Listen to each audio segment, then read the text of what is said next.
அனைவருக்கும் வணக்கம். இந்த பதிவில் நம்ம எதை பற்றி பார்க்க போகிறோன்னு தெரிஞ்சுக்கிறதுக்கு முன்னாடி மறக்காமல் நம்ம சேனலை சப்ஸ்கிரைப் பண்ணிக்கோங்க. கூடவே பெல் பட்டனையும் கிளிக் பண்ணிவிட்டு ஆளுங்கிற ஆப்ஷனை கொடுத்துட்டிங்கன்னா நான் போடுற வீடியோக்கள் எல்லாமே மிஸ் ஆகாமல் நோட்டிஃபிகேஷனில் வந்துடும். இந்த பதிவு ரொம்ப முக்கியமான பதிவு அப்படின்னே சொல்லாங்க. இன்றைக்கி பார்த்திங்கன்னா நமக்கு அற்புதமான ஒரு நாளாக அமைஞ்சிருக்குது. நம்மளுடைய வாழ்க்கையை வளமாக்கக்கூடிய ஒரு நாள், செழிப்பாக்கக்கூடிய ஒரு நாள் அப்படின்னே சொல்லலாம். இன்றைய நாள் அப்படி என்ன சிறப்பு இருக்குது அப்படின்னு பார்த்திங்கன்னா, இன்றைக்கி ஏப்ரல் மாதத்தின் 2ஆம் தேதி, பங்குனி மாதத்தின் 19ஆம் தேதி நிறைஞ்ச புதன்கிழமை. புதன்கிழமை அப்படிங்கிறதே சிறப்பு தான். ஏன்னா பொன் கிடைச்சாலும் புதன் கிடைக்காதுன்னு சொல்லுவாங்க. வேறு எந்த ஒரு கிழமைக்குமே இந்த ஒரு உவமை சொல்லவே மாட்டாங்க. அத்தகைய சிறப்பு வாய்ந்தது. அது தவிர இன்றைக்கி மகாவிஷ்ணு வழிபாட்டிற்கும் அவர் அதிதேவதையாக கொண்ட புதன் பகவான் வழிபாட்டிற்கும் உரிய ஒரு நாளாக கருதப்படுது. மேலும் விநாயக பெருமான் அவதரித்த கிழமைன்னு பார்க்கும்போது புதன்கிழமைங்கிறதுனால அவர் வழிபாட்டிற்குரிய நாளாகவும் கருதப்படுது. அடுத்ததாக இன்றைக்கி வசந்த நவராத்திரியில் வரக்கூடிய 5ஆவது நாள். இது வசந்த பஞ்சமி அப்படின்னு சொல்லுவோம். ஒவ்வொரு மாதம் வரக்கூடிய வளர்பிறை பஞ்சமிக்குமே தனி சிறப்பு உண்டு. ஏன்னா நம்மளுடைய வாழ்க்கையை வளமாக்குவதற்கு என்னென்ன வேலை வேணுமோ அதையெல்லாம் நம்ம அந்த நாளில் கேட்கும்போது கட்டாயம் அது நிறைவேறும். அதுவே இது வசந்த பஞ்சமியாக இருக்கிறதுனால இன்னும் பவர்ஃபுல்லானது, இன்னும் சக்தி வாய்ந்தது அப்படின்னே சொல்லலாம். ஏற்கனவே இந்த நாளானது ரொம்ப சிறப்பு வாய்ந்தது அப்படிங்கிறதுனால தான் குளிக்கும் தண்ணீர் பரிகாரம்னு ஒரு வீடியோ போட்டிருந்தேன். அந்த வீடியோவை லேட்டாக பார்த்தாலும் கூட அதுபோல் தண்ணீரை ரெடி பண்ணிவிட்டு இன்றைக்கி முகம் கை காலாவது கழுவிக்கோங்கன்னு சொல்லியிருந்தேன். ஏன்னா அதில் பணவசிய குளியல் முறை குறித்து சொல்லியிருப்பேன். நம்ம எல்லாருக்குமே பண தேவை பூர்த்தி ஆகணும் இல்லையா, அதுக்காக தான் அந்த குளியல் முறை. நீங்கள் இப்போ அந்த வீடியோ பார்த்தீங்கன்னா கூட அதுபோல் தண்ணீர் ரெடி பண்ணிட்டு உங்களை நீங்களே கிளென்சிங் பண்ணிக்கோங்க. சரி, அடுத்ததாக பார்த்தீங்கன்னா உங்கள் வீட்டில் 5 கற்பூரவள்ளி இலை கிடச்சிச்சு அப்படின்னாவே அதை வச்சு ஒரு பணவசிய பரிகாரம் செய்ய சொல்லி போட்டிருந்தேன். அதுவும் பார்த்திங்கன்னா பவர்ஃபுல்லானதுங்க. இன்று மாலை 6 மணிக்கு மேலே இரவு 10 மணிக்குள்ளே அந்த பரிகாரத்தை செய்ய சொல்லியிருந்தேன். அடுத்ததாக பார்த்திங்கன்னா ஒரே ஒரு செம்பருத்தி பூவை வச்சு ஒரு பணவசிய பரிகாரம் குறித்து சொல்லியிருந்தேன். அதுவும் ரொம்ப சக்தி வாய்ந்த பரிகாரம் அப்படின்னே சொல்லலாம். அடுத்ததாக 5 வெந்தயத்தை வச்சு இன்று இரவு 8 to 9 மணிக்குள்ளே செய்ய வேண்டிய ஒரு பணவசிய தாந்திரீக பரிகாரம் குறித்து சொல்லியிருந்தேன். அதை இன்றைக்கி யார் செஞ்சாலும் நிச்சயமாக அபரிமிதமான பணம் சேரும். இப்போ நான் மேலே சொன்ன அந்த 4 வீடியோக்களையும் நீங்கள் பார்க்காம இருந்தீங்கும் போது இந்த வீடியோ முடியும் போது வரக்கூடிய எண்டு ஸ்க்ரீனில் அதனுடைய லிங்க்கை நான் கொடுக்குறேன். மறக்காமல் செக் பண்ணி பாருங்கள். சரி, இப்போது இந்த பதிவுக்கான விளக்கத்துக்குள்ளே போகலாம். இது எதற்கானது அப்படின்னு பார்த்திங்கன்னா, இதுவும் பார்த்திங்கன்னா நம்மளுடைய குடும்பம் நல்ல செழிப்பாக இருக்கணும், நமக்கு எந்த ஒரு கஷ்டமும் வரக்கூடாது. அது பண ரீதியாகட்டும் இல்லை வேறு ஏதாவது தேவைகள் இருந்தாலும் சரி, குழந்தை பாக்கியம், திருமணம், நல்ல வேலை, சொந்த வீடு, இதுபோல் நம்மளுடைய முன்னேற்றத்திற்கு என்னென்னவெல்லாம் வேணுமோ அதையெல்லாம் நம்ம நிறைவேற்றிக்கிறதுக்காக தான் இந்த பரிகாரம் செய்ய போகிறோம். இது யாரெல்லாம் செய்யலாம் அப்படின்னு கேட்டிங்கன்னா, கட்டாயம் சுத்தமாக இருக்கக்கூடிய பெண்கள் தான் செய்யணும். அதாவது இன்றைக்கி பீரியட்ஸாக இருக்கக்கூடாது. அப்படியே பீரியட்ஸாக இருந்தாலும் நீங்கள் 5ஆவது நாளாக இருந்துச்சு அப்படின்னா தலைக்கு குளிச்சுட்டு வீடெல்லாம் சுத்தம் பண்ணிவிட்டு இதை செய்யலாம். இல்லைன்னா நீங்கள் செய்ய முடியாது. வீட்டில் வேறு யாராவது இருக்காங்க, கணவர் இருக்காங்க, இல்லை பசங்க கொஞ்சம் பெருசாக தான் இருக்காங்க, நான் சொன்னால் அதன்படி செய்வாங்க அப்படின்னு நினச்சிங்கன்னா அவங்கக்கிட்ட சொல்லி நீங்கள் இதை செய்யலாம். அடுத்ததாக பார்த்தீங்கன்னா, இன்றைக்கி வீட்டில் அசைவம் செஞ்சுருந்தீங்கன்னா இந்த பரிகாரத்தை செய்யக்கூடாது. பிறப்பிறப்பு தீட்டு இருந்தாலும் இந்த பரிகாரத்தை நீங்கள் செய்யக்கூடாது. இந்த மாதிரி தீட்டுகள் எல்லாம் இருந்துச்சு அப்படின்னா உங்களுக்கு நான் மற்ற அந்த 4 வீடியோ சொல்லியிருந்தேன் பார்த்தீங்களா, அதுக்கு எந்த ஒரு ரூல்ஸ் அண்ட் ரெஸ்ட்ரிக்ஷன்ஸுமே கிடையாது. அதனால் நீங்கள் அதில் ஏதாவது ஒன்று செஞ்சுக்கோங்க.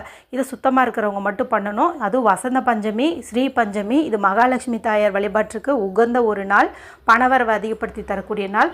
அதனால் உடல் மனம் சுத்தம் அவசியம். சரி, இதை எப்படி செய்யணும்னு பார்த்தலாம். மகாலட்சுமி தாயார் படம் உங்கள் வீட்டில் 5 படத்தில் இருந்தாலும் சரி, தனி ஒரு படமாக இருந்தாலும் சரி, அந்த படத்தை நீங்கள் தொடச்சி தூய்மைப்படுத்திக்கோங்க. அடுத்தது மஞ்சள் குங்குமம் இட்டுக்கோங்க. மகாலட்சுமி தாயாருக்கு உகந்த மலர்னு பார்க்கும்போது தாமரை மலர், இது கிடச்சிச்சின்னா நீங்கள் வைக்கலாம். இல்லைன்னா மல்லிகை பூக்கள் பார்த்திங்கன்னா இப்போ சீசன் தான், அதனால் நீங்கள் அதை வாங்கி மல்லிகை மலர்களால் படத்தை நீங்கள் அலங்காரம் செஞ்சுக்கலாம். அடுத்ததாக சின்னதாக ஒரு தட்டு எடுத்துக்கோங்க. பூஜை அறையில் பயன்படுத்துகிற தட்டை எடுத்துக்கோங்க. அதை நீங்கள் நல்லா தொடச்சி தூய்மைப்படுத்திக்கோங்க. சுற்றிலையும் 5ங்கிற எண்ணிக்கையில் மஞ்சள் குங்குமமோ சந்தன குங்குமமோ இட்டுக்கோங்க. அடுத்தது ஒரே ஒரு மண்ணகல் எடுத்துக்கோங்க. ஆல்ரெடி யூஸ் பண்ண விளக்காக இருந்துச்சுன்னா அதையும் நீங்கள் நல்லா தூய்மைப்படுத்திக்கோங்க. தூய்மைப்படுத்திட்டு அதுலேயும் மஞ்சள் குங்குமம் இட்டுக்கோங்க. அடுத்தது இன்றைக்கி நம்ம திரி போடுவோம் இல்லையா, அந்த திரி வெள்ளை நிறத்தில் இல்லாமல் வசந்தம் அப்படிங்கிறது பார்த்திங்கன்னா மஞ்சள் நிறத்தை குறிக்கக்கூடியது. அதனால் மஞ்சள் நிற திரி பயன்படுத்துறது சிறப்பு. இப்போ வீட்டில் மஞ்சள் நிற திரி இல்லைங்கிறவங்க மஞ்சளையும் கொஞ்சம் நெய்யோ அல்லது நல்லெண்ணெய்யோ இது கலந்திங்கன்னா கொஞ்சம் பேஸ்ட் மாதிரி வரும். அதில் வெள்ளை நிற பஞ்சு திரியை தோய்த்து எடுத்திங்கன்னா அது மஞ்சள் நிற திரியாக வந்து மாறிடும். இந்த மாதிரி நீங்கள் வந்துட்டு ரெடி பண்ணிக்கோங்க. அடுத்தது நெய் தீபமாக ஏற்றுவது விசேஷம். முடிஞ்ச அளவுக்கு நீங்கள் வீட்டில் நெய் வச்சுருந்தீங்கன்னா அது இந்த ஒரு அகல் விளக்கில் ஊற்றி நெய் தீபமாக ஏற்றுங்க. நெய் இல்லைங்கிறவங்க மட்டும் நல்லெண்ணெய் வந்து பயன்படுத்துங்க. இப்போ இது ஒரு பக்கம் வந்து ரெடி பண்ணி வச்சுக்கோங்க. அடுத்து நமக்கு தேவையானது அப்படின்னு பார்த்தீங்கன்னா 5ங்கிற எண்ணிக்கையில் ஏலக்காய் வந்து தேவைப்படுது.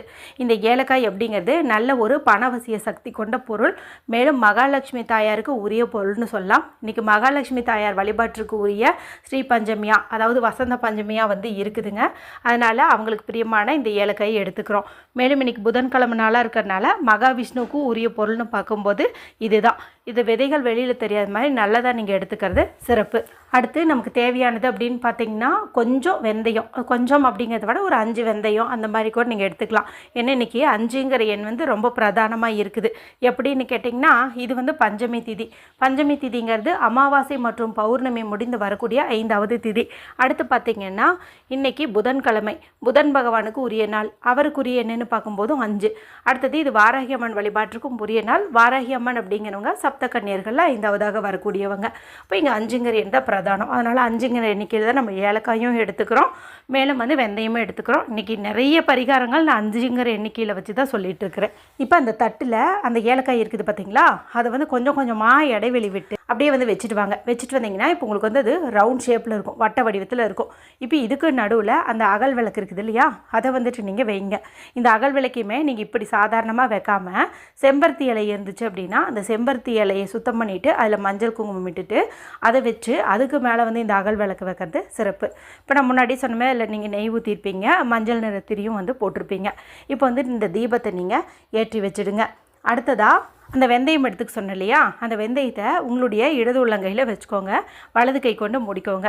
இப்போ நீங்கள் ஏற்றி வச்ச இந்த தீபத்தை பார்த்துக்கிட்டே உங்களுடைய பண கஷ்டம் நீங்கணும்ட்டு வாராகி அம்மன் வழிபாடு செய்யும் பக்தர்களாக இருந்தீங்கன்னா அன்னையை பார்த்த மாதிரி நீங்கள் வேண்டிக்கோங்க. அதாவது விளக்கில் வந்து அன்னை தெரிகிற மாதிரி நினச்சிட்டு நீங்கள் வேண்டிக்கோங்க.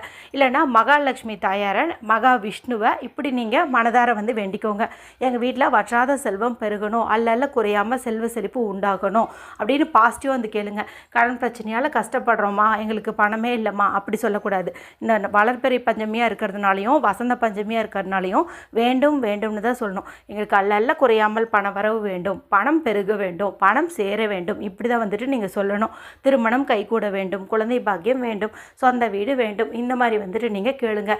தீபச்சுடரை பார்த்த மாதிரியே நீங்கள் வந்துட்டு கேளுங்க. கையில் வந்து இந்த வெந்தயத்தை வச்சுக்கிட்டே வந்து கேளுங்க.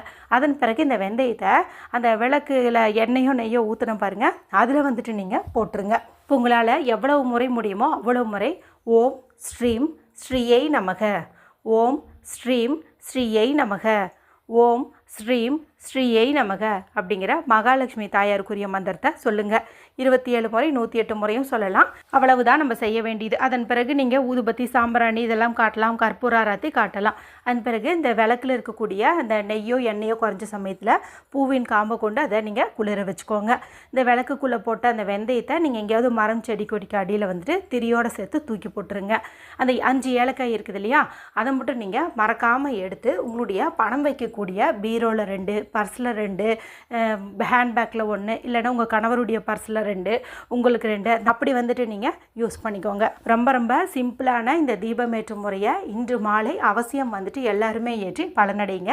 எத்தனை மணி வரைக்கும் இந்த தீபத்தை ஏற்றலாம் அப்படின்னு பார்த்தீங்கன்னா மாலை 5 மணியிலிருந்து இரவு 10 மணிக்குள்ளே நீங்கள் எப்போ வேணாலும் ஏற்றலாம். அற்புதமான பலன் வந்து உங்களுக்கு கிடைக்கும். வீடியோ பிடிச்சிருந்தால் மற்றவங்களோட ஷேர் பண்ணுங்கள், லைக் பண்ணுங்கள். மற்றும் ஒரு பயனுள்ள பதிவில் உங்களை சந்திக்கிறேன். நன்றி, வணக்கம்.